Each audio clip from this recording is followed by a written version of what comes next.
So services firms, including the retailers, expanded in July, but at the slowest pace in 17 months. Data from the Institute for Supply Management confirming the economy is struggling. Just yesterday, a report showed consumers are saving more. They're spending less. So will this pullback be reflected in chain store sales this week? Joining us with their retail winners and losers are CNBC contributor Stacey Widlitz and Christine Chen, principal equity research at Needham & Company. Ladies, welcome. Nice to have you here. Thank you. Christine, I'm going to start with you. One of the things that may be working in consumers' favor is the fact that we've seen gasoline prices come down a little bit. But overall, what are you expecting in these chain store sales this week?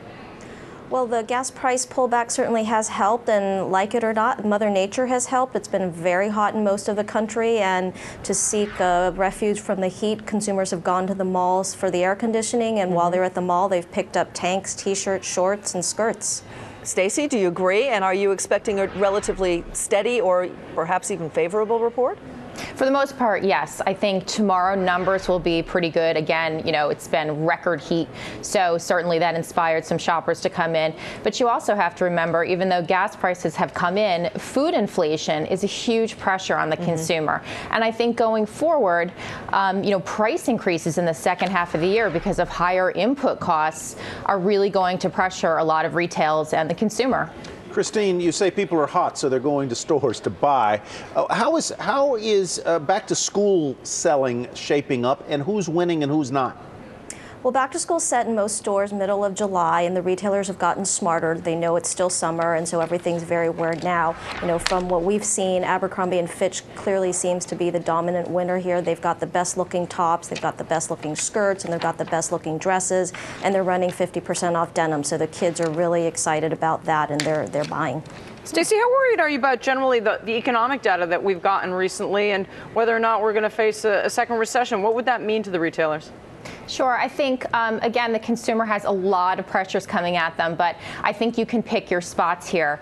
I think you want to be with the retailers that offer differentiated product, and I would agree with Abercrombie there. Also, retailers that have pricing power, that consumers are willing to pay up. Lulu, Coach, Tiffany, and again, Abercrombie. I was recently in the Abercrombie store in London, and the new fall product is hitting it. 25% of their sales almost are now coming from international. So I think that's a stock to take a look at. But Christine, with all those price pressures that are hitting the consumer, how much discounting are we going to have to see by these retailers in order to get those purchases in? I think the discounting is going to be everywhere, but you really have to look at the out-the-door price. I think the average consumer doesn't really notice. They're drawn to the 50% off sale. Abercrombie & Fitch, for example, even though they're running 50% off, they've actually skewed the price points about 10 to 15% higher, and the product looks better. So the consumer is voting with their dollars and they're buying. Stacey, fast forward to November. What's it going to look like? What's the holiday season going to look like? And will the consumer help or hurt?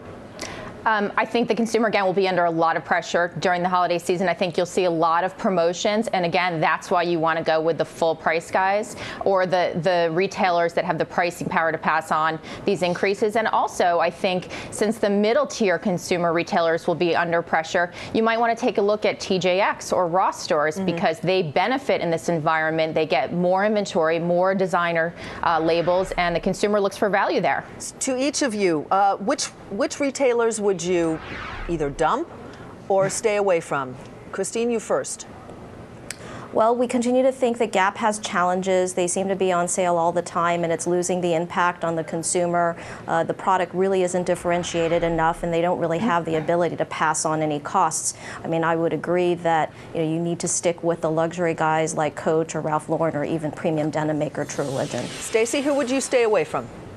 I would stay away from anybody in the middle and anybody who's focused on basics, whether that's a Kohl's or a Gap. Again, I would go high end, or I would go to the off-price retailers that will see a lot of product flow into their stores as other retailers get really nervous and pull back on their inventory levels.